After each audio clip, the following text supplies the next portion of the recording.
നമസ്കാരം. എന്ന നിശയിലേക്ക് ഏവർക്കും സ്വാഗതം. സുപ്രീം കോടതി ജസ്റ്റിസായ സൂര്യകാന്തും അതോടൊപ്പം തന്നെ വിജയ് എന്നു പേരുള്ള ഒരു ജസ്റ്റിസും സഞ്ജയ് ദുബെ സമർപ്പിച്ച ഹർജി പരിഗണിക്കുമ്പോഴാണ് യുവാക്കളെ പരാന്നഭോജികളും അതേസമയം കോക്രോച്ചസും പാറ്റകളും എന്ന് വിളിച്ചത്. സദാസമയം ഓൺലൈനിൽ ഇരിക്കുന്ന തൊഴിലില്ലാത്ത യുവതകൾ, പരാന്നഭോജികളായ യുവത, അതേസമയം തന്നെ അവർ ഒരു ജുഡീഷ്യറി പോലുള്ള ഭരണഘടനാ സ്ഥാപനങ്ങളെ അട്ടിമറിക്കുന്ന രീതിയിലുള്ള അല്ലെങ്കിൽ ആക്രമിക്കുന്ന രീതിയിലുള്ള പരാമർശങ്ങൾ നടത്തുന്ന യുവത എന്നൊക്കെ ഈ സഞ്ജയ് ദുബെയുടെ ഹർജി പരിഗണിക്കുമ്പോൾ പരാമർശിക്കുകയുണ്ടായി. സഞ്ജയ് ദുബെ തന്നെ സീനിയർ അഭിഭാഷകനായി പരിഗണിക്കുന്നില്ല എന്ന ആവലാതിയായിരുന്നു കൊടുത്തിരുന്നത്. അദ്ദേഹം അതിന് ജസ്റ്റിസ് സൂര്യകാന്ത് പറഞ്ഞത് പലരും പരിഗണിക്കുമായിരിക്കും, പക്ഷേ ഇവിടെ ഇത് പരിഗണിക്കില്ല. ഇതുപോലെ കുറേ യുവതകളുണ്ട് പണി തുറയില്ലാതെ നടക്കുക, ജുഡീഷ്യറി പോലുള്ള ഭരണഘടനാ സ്ഥാപനങ്ങളെ ആക്രമിക്കുക. അവരൊക്കെ അത്തരക്കാരൊക്കെ താങ്കളെ പരിഗണിച്ചേക്കാം, പക്ഷെ ഇവിടെ മറ്റാര് പരിഗണിച്ചാലും ഞങ്ങൾ ഇവിടെ പരിഗണിക്കില്ല എന്ന് തന്നെ പറഞ്ഞു. അതിനെതിരെ വലിയ ട്രോളുണ്ടായി, വളരെ രാഷ്ട്രീയമായ പരിഹാസങ്ങളൊക്കെ ഉണ്ടായി. രാഷ്ട്രീയ CJP എന്നുള്ളൊരു പൊളിറ്റിക്കൽ സെറ്റയർ ഗ്രൂപ്പ് തന്നെ ഫോം ചെയ്തു. കോക്രോച്ച് ജനതാ പാർട്ടി രാജ്യത്തെ തൊഴിലില്ലാത്ത എഡ്യൂക്കേറ്റഡ് ആയിട്ടുള്ള യുവതയെല്ലാം കൂടി ഒരുമിച്ച് ഇദ്ദേഹത്തെ വളരെ അധികം പരിഹസിക്കുകയുണ്ടായി. തുടർന്ന് ജസ്റ്റിസ് സൂര്യകാന്ത വീണ്ടും വന്ന് പബ്ലിക് അപ്പോളജി നടത്തി. ഞാൻ എല്ലാ യുവാക്കളെയും അല്ല പറഞ്ഞത്, ഫേക്ക് ഡിഗ്രീസ് വന്നിട്ട്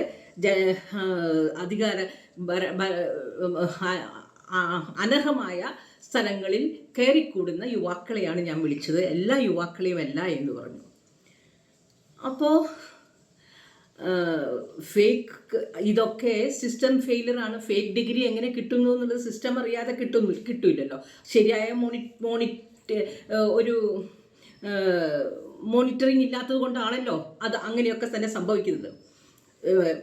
രാഷ്ട്രീയക്കാർക്ക് എവിടെ നിന്നൊക്കെയാണ് ഡിഗ്രി കൊടുക്കുന്നത്? ഈ മിക്കവാറും തന്നെ ലോ അക്കാദമിയിലെ തിരുവനന്തപുരത്തുള്ള എല്ലാ രാഷ്ട്രീയക്കാരും, കേരളത്തിലെ രാഷ്ട്രീയക്കാർക്കൊക്കെ ലോ അക്കാദമിയിൽ നിന്നുള്ള നിയമബിരുദമാണ് ഉള്ളത്. ഒപ്പിച്ചു കൊടുക്കുന്നതാണെന്ന് എല്ലാവർക്കും അറിയാവുന്ന കാര്യം തന്നെയാണ്. പലർക്കും അറ്റൻഡൻസോ അല്ലെങ്കിൽ മാർക്കോ ഒന്നും ഇല്ലാതെ തന്നെ വളരെ സൗകര്യപൂർവ്വം അവർക്ക് അവിടുന്ന് ഡിഗ്രി എടുക്കാൻ വേണ്ടി സൗകര്യം ചെയ്തു കൊടുത്ത് അവർക്ക് സർട്ടിഫിക്കറ്റ് കൊടുക്കുന്നതാണെന്നൊക്കെ എല്ലാവർക്കും അറിയാം. തിരുവനന്തപുരം അവിടെ ലോ അക്കാദമി. പക്ഷെ അതുപോലെ തന്നെ എത്രയോ ലോ കോളേജുകളുണ്ട്. അവിടെയൊക്കെ തന്നെ രാഷ്ട്രീയക്കാർ വലിയ വലിയ മന്ത്രിമാരായിട്ടും ഉയർന്നവർ ഏറ്റവും വലിയ മുഖ്യമന്ത്രിമാർ, പ്രധാനമന്ത്രിമാരൊക്കെ ഇപ്പോൾ ഇരിക്കുന്നുണ്ടല്ലോ. ഡിഗ്രി എവിടെ നിന്നൊന്നും ആർക്കും അറിയില്ല. അപ്പോൾ അത് എന്താ ജുഡീഷ്യറി അത് കണ്ടില്ലെന്നടിച്ച് യുവാക്കളോട് ഇങ്ങനെ പ്രകോപനപരമായ ഹൈലി പ്രൊവോക്കേറ്റീവായിട്ടുള്ള സ്റ്റേറ്റ്മെൻറ്റ് പറഞ്ഞത് ഒട്ടും ശരിയായില്ല. എന്തുകൊണ്ട് യുവാക്കൾ പണിയും തുറവുമില്ലാതെ ഓൺലൈനിൽ ഇരിക്കുന്നു എന്നുള്ളത് ജുഡീഷ്യറി പ്രോബ് ചെയ്യാത്തത് എന്താ? ജുഡീഷ്യറി വെറുതെ അടച്ചാക്ഷേപിച്ചു, പക്ഷെ ഒരു സിസ്റ്റം ഫെയിൽ ആവുന്നതാണ്. എന്തുകൊണ്ടാണ്? ജുഡീഷ്യറിയുടെ ഫെയിലറാണ്. ഇൻഡിപെൻഡൻ്റ് ആൻഡ് ഇമ്പാർഷ്യൽ ജുഡീഷ്യറി അല്ലാത്ത ആയതുകൊണ്ട് മാത്രമാണ് അങ്ങനെ ഉണ്ടാവുന്നത്. അപ്പം എന്തും പറയാം. ജുഡീഷ്യറി ഒരു ജസ്റ്റിസിൻ്റെ തന്നെ ഇപ്പം അടുത്ത ദിവസം പേര് ഞാൻ പറയുന്നില്ല, വീട്ടിൽ കള്ളനോട്ടുകൾ ഇങ്ങനെ അടക്കി വെച്ചത് ഒരു ഫയർ ഉണ്ടായപ്പോൾ, അത് അഗ്നിബാധ ഉണ്ടായപ്പോൾ നമ്മളെല്ലാവരും പറഞ്ഞു അത് ജസ്റ്റിസാണ് ചെയ്തിട്ടുള്ളത്. അപ്പോൾ ഇവർക്ക് എന്തും ആവാം, ഇവർക്ക് സിസ്റ്റം ഫെയിലിയർ ഒരു കുഴപ്പമില്ല, ഇവർക്ക് എങ്ങനെ വേണമെങ്കിൽ എന്തും മാനിപ്പുലേറ്റ് ചെയ്യാം. പക്ഷേ പാവങ്ങൾ അത് കണ്ടുകൊണ്ടിരിക്കണം.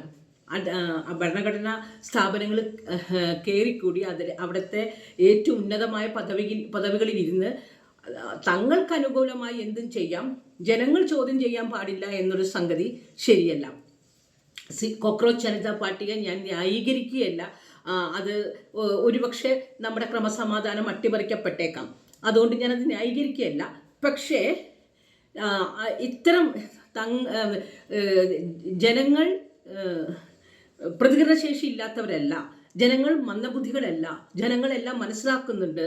പൊറുതി മുട്ടിയാണ്, ആരും ഒന്നും ചോദിക്കാനില്ല, ഭരണഘടനാ സ്ഥാപനങ്ങളൊന്നും വിമർശനത്തിന് അതീതമല്ല എന്ന ഒരു ബോധ്യം മന്ത്രിമാർക്കും ഭരണഘടനാ സ്ഥാപനത്തിൽ ഇരിക്കുന്ന ആൾക്കാർക്കും ചീഫ് ജസ്റ്റിസിനും ഉണ്ടായാൽ നല്ലത്.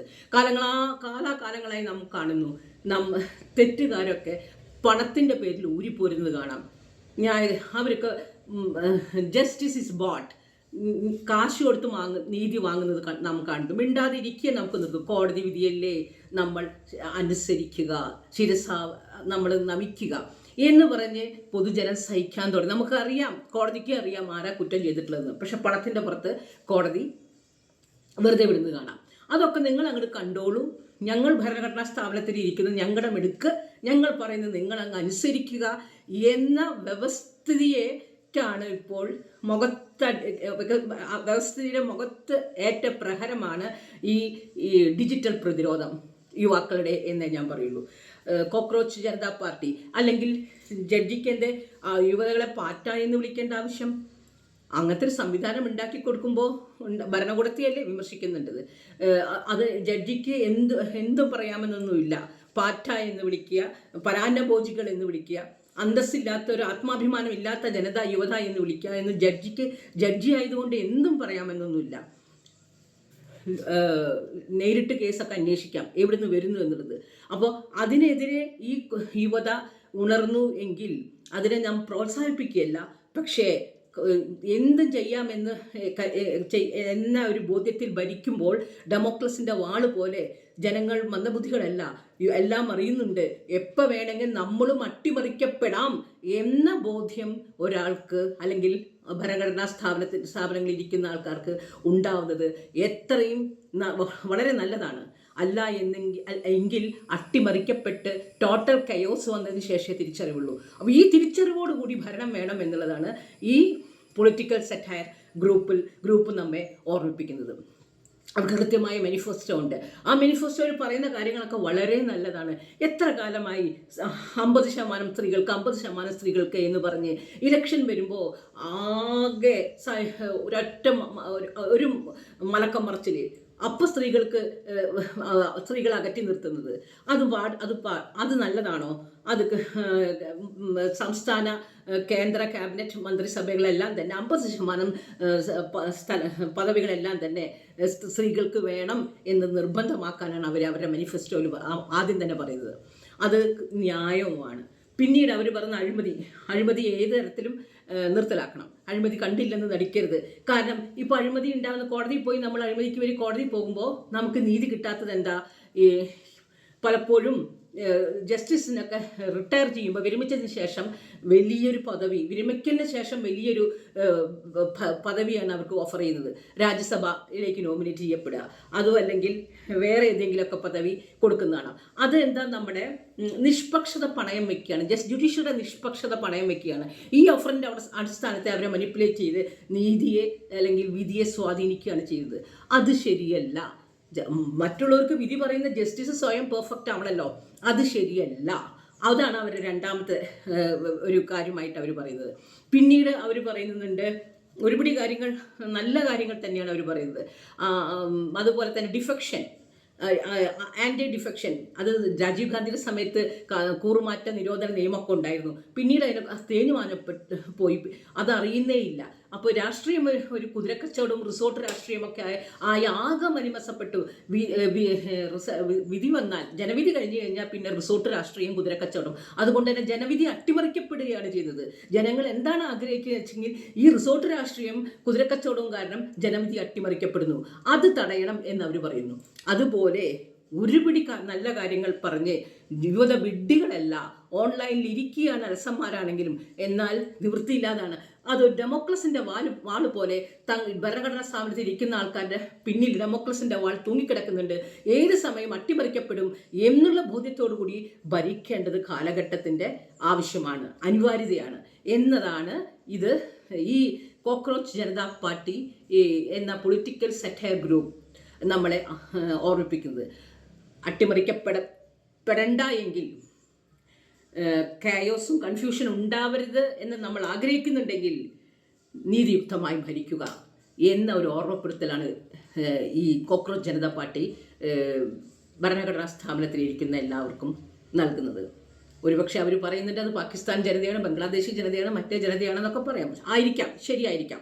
പക്ഷേ കരുതൽ നല്ലതാണ്. അവനവൻ തെറ്റുകൾ ചെയ്യുമ്പോൾ, വിമർശിക്കുമ്പോൾ എല്ലാവരെയും പാറ്റകളെന്നും പരാന്നഭോജികളും എന്നല്ല വിളിക്കേണ്ടത്. ജസ്റ്റിസിൻ്റെ ഇലക്ഷൻ പ്രൊസീജിയർ, സെലക്ഷൻ പ്രൊസീജിയർ എന്നെ ഒന്ന് ആലോചിച്ച് നോക്കും. അർഹരായിട്ടുള്ളതാണ് അവിടേക്ക് വരുന്നത് എന്നുള്ളത് ജസ്റ്റിസും കൂടി ആലോചിക്കേണ്ടതുണ്ട്. അപ്പം നീതി നിഷേധിക്കപ്പെട്ടാണ് ത്രൂ ഔട്ട് മൈ ലൈഫ്. എനിക്ക് കോടതിയിൽ വിശ്വാസം ഉണ്ടായില്ല. പലപ്പോഴും എനിക്ക് ഐ വാസ് ഡിനൈഡ് ജസ്റ്റിസ്. ഞാൻ പോയിട്ടുള്ള സ്ഥലങ്ങളിൽ നിന്നൊക്കെ എനിക്ക് ജസ്റ്റിസ് കിട്ടിയിട്ടില്ല. സോ നിയമം റിജിഡ് അല്ല അവിടെ. അതുകൊണ്ട് തന്നെ കോടതിയെ സമീപിക്കാനും നമുക്കൊക്കെ പേടിയാണ്. Waste of time, waste of energy എന്നാണ് നമ്മൾ സാധാരണക്കാരായി നമ്മൾ ധരിച്ചു വച്ചിരിക്കുന്നത്. ആ ഒരു മുഖം ജുഡീഷ്യറിയുടെ മാറ്റേണ്ടതുണ്ട് എന്ന് യുവത ഇങ്ങനെ ഒന്നുണ്ടായത് എന്തുകൊണ്ടും നല്ലതാണ്. അതിനെ പ്രോത്സാഹിപ്പിക്കുകയല്ല. പക്ഷേ ഇങ്ങനെ ഒന്നും ഉണ്ടായതുകൊണ്ട് ഡെമോക്രസിൻ്റെ വാൾ പോലെ തൂങ്ങിക്കിടക്കുന്നുണ്ട്. അട്ടിമറിക്കപ്പെടാം, നിങ്ങളും അട്ടിമറിക്കപ്പെടാം എന്നൊരു ബോധ്യത്തോടു കൂടി വരികയാണെങ്കിൽ എല്ലാം നന്നായിരിക്കും. നന്ദി, നമസ്കാരം.